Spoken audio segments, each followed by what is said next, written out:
The story O.F. The Good Little Boy by Mark Twain. Adapted and modified by Kulwant Singh Sandhu. The story O.F. The Good Little Boy. Once there was a good little boy by the name of Jacob Blivens. He always obeyed his parents, no matter how absurd and unreasonable their demands were, and he always learned his book and never was late at Sabbath school. He would not play hooky, even when his sober judgment told him it was the most profitable thing he could do. None of the other boys could ever make that boy out, he acted so strangely. He wouldn't lie, no matter how convenient it was. He just said it was wrong to lie, and that was sufficient for him. And he was so honest that he was simply ridiculous. The curious ways that Jacob had surpassed everything. He wouldn't play marbles on Sunday, he wouldn't rob birds' nests, he wouldn't give heart pennies to organ grinders' monkeys. He didn't seem to take any interest in any kind of rational amusement. So the other boys used to try to reason it out and come to an understanding of him, but they couldn't arrive at any satisfactory conclusion.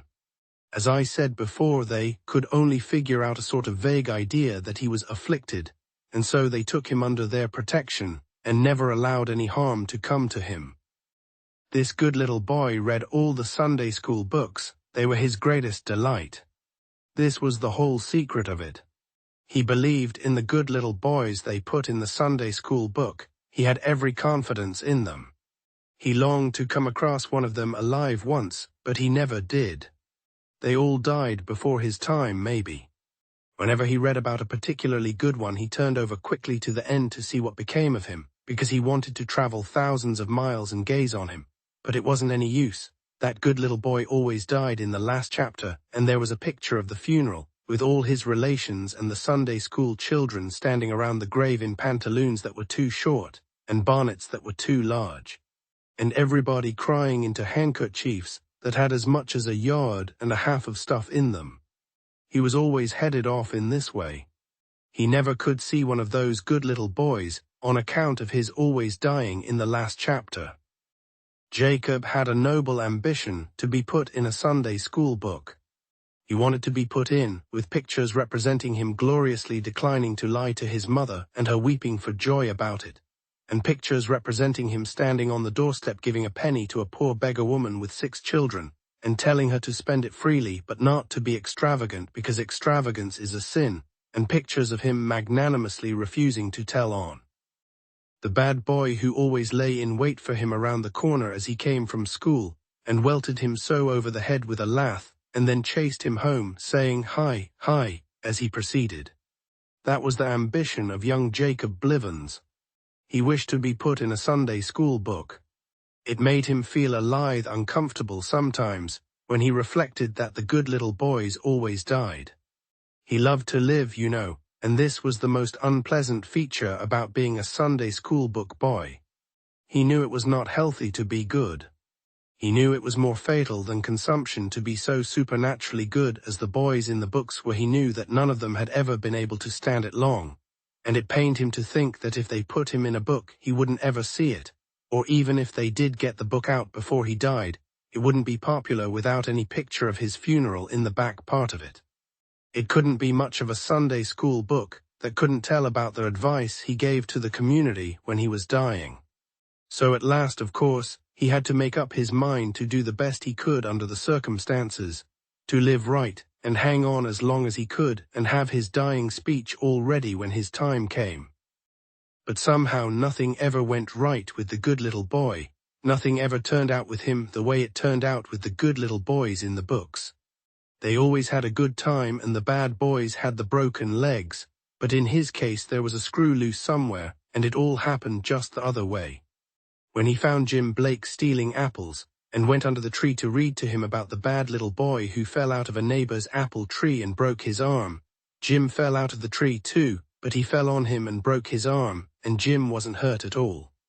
Jacob couldn't understand that. There wasn't anything in the books like it. And once when some bad boys pushed a blind man over in the mud, and Jacob ran to help him up and receive his blessing, the blind man did not give him any blessing at all, but whacked him over the head with his stick and said he would like to catch him shoving him again, and then pretending to help him up. This was not in accordance with any of the books. Jacob looked them all over to see.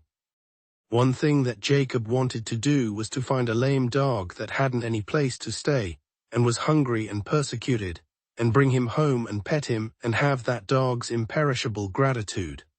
And at last he found one and was happy, and he brought him home and fed him, but when he was going to pet him, the dog flew at him and tore all the clothes off him except those that were in front, and made a spectacle of him that was astonishing.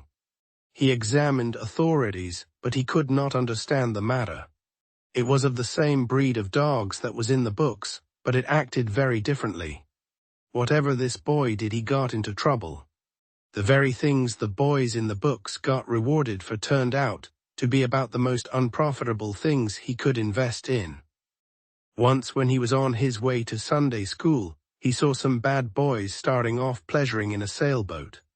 He was filled with consternation, because he knew from his reading that boys who went sailing on Sunday invariably got drowned.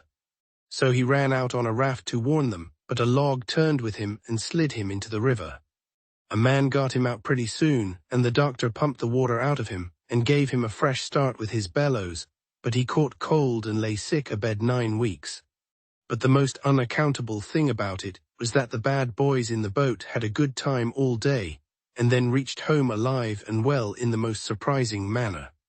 Jacob Blivens said there was nothing like these things in the books. He was perfectly dumbfounded. When he got well, he was a little discouraged, but he resolved to keep on trying anyhow.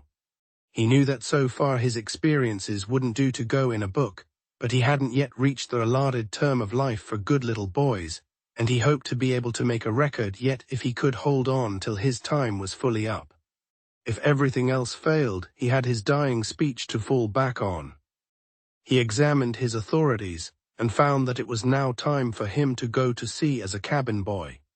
He called on a ship captain and made his application, and when the captain asked for his recommendations, he proudly drew out a tract and pointed to the word, "To Jacob Blivens from his affectionate teacher."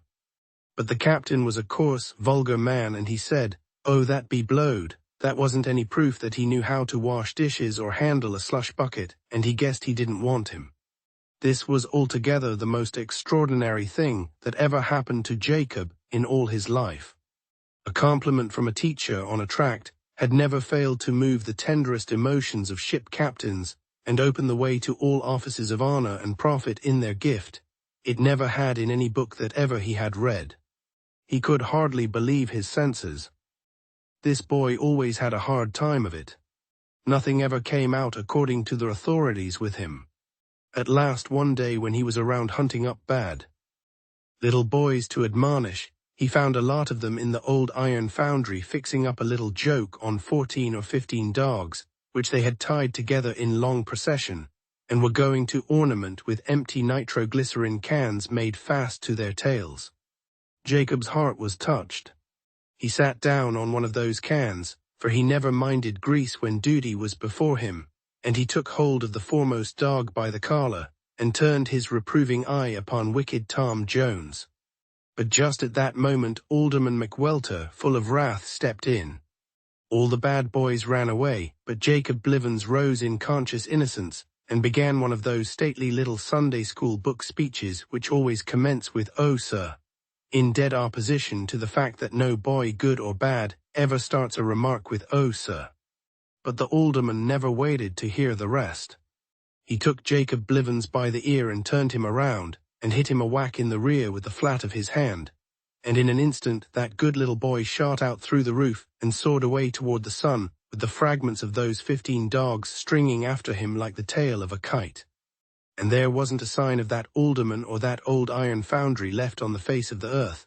And as for young Jacob Blivens, he never got a chance to make his last dying speech after all his trouble fixing it up, unless he made it to the birds, because although the bulk of him came down all right in a treetop in an adjoining county, the rest of him was apportioned around among 4 townships.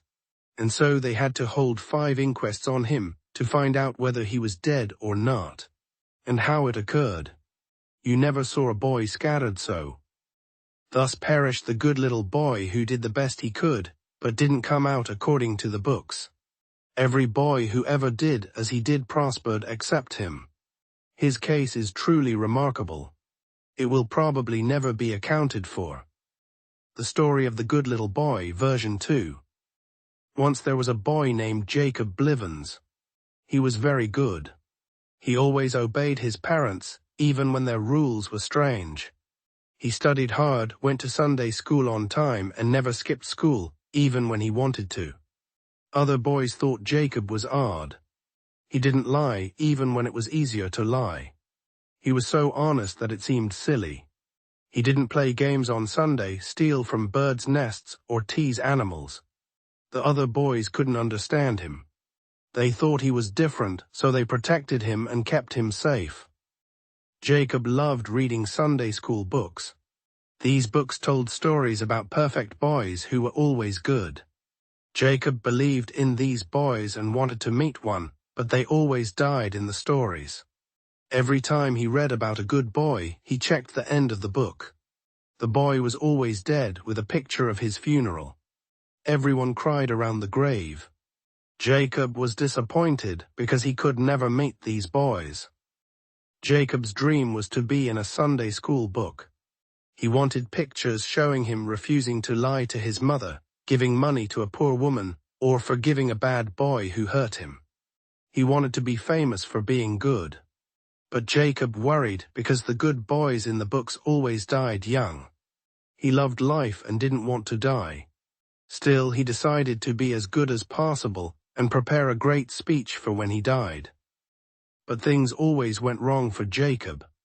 In the books, good boys had fun and bad boys got hurt. With Jacob, it was the opposite. Once he saw Jim stealing apples. Jacob tried to read him a story about a bad boy who fell from a tree and broke his arm. But Jim fell on Jacob, and Jacob broke his arm instead. Jacob was confused because this never happened in the books. Another time, some boys pushed a blind man into the mud. Jacob helped the man up, expecting thanks. Instead, the man hit Jacob with his stick and yelled at him. Jacob checked his books, but he couldn't find a story like this. Jacob also wanted to help a hungry, lame dog. He brought the dog home and fed it. But when he tried to pet it, the dog attacked him and tore his clothes. Jacob was shocked. The dogs in the books were always grateful. One day Jacob saw bad boys sailing on Sunday. In his books, boys who sailed on Sunday always drowned. Jacob ran to warn them, but he fell into the river. A man saved him, but Jacob got sick and stayed in bed for weeks. The bad boys were fine and had fun. Jacob didn't understand why his life was so different from the books. Jacob kept trying to be good. He thought he could be a cabin boy on a ship, like in the books. He showed the ship's captain a note from his teacher praising him. But the captain laughed and said the note didn't prove Jacob could work on a ship. Jacob was surprised because, in the books, teachers' notes always helped boys get jobs. Finally, one day, Jacob saw bad boys playing a cruel trick. They tied empty cans to the tails of 15 dogs. Jacob wanted to stop them. He sat on a can and started to scold the boys. But an angry man, Alderman McWelter, thought Jacob was part of the trick. He grabbed Jacob and hit him. Suddenly the cans exploded. Jacob flew into the sky with the dogs. He landed in pieces across many towns. There was no time for his dying speech. Jacob tried to be like the good boys in the books, but he never succeeded. His story is strange and hard to explain.